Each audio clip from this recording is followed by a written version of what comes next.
മുതിരയാണ് കറി വെക്കാൻ വേണ്ടിയിട്ട് അരക്കുകയാണ്.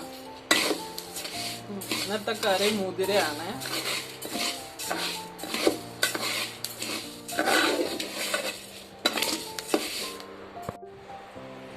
മുതിര ഞാൻ ചിക്കി ഇട്ടതാണ്. ഒന്ന് തണിയാൻ വേണ്ടി, നല്ല ചൂടാട്ടോ. അപ്പം ഒന്ന് തണിയാൻ വേണ്ടിയിട്ട് ചിക്കി ഇട്ടതാണ്. നല്ല മൂക്ക വറുത്തെടുത്തിട്ട് ചിക്കി ഇട്ടു കേട്ടോ. ഇനിയിപ്പോൾ ഇത് തരക്കി ഒന്ന് പാറ്റി എടുത്തിട്ട് ഇതേറ്റുണ്ട് കേട്ടോ. വെള്ളം വെച്ചിട്ടുണ്ട്. ഇത് തിളക്കുമ്പോൾ അതിലേക്കിട്ട് എടുക്കുക. മുതിര ഞാൻ തരക്കി എടുത്ത് വെച്ചതാണ്.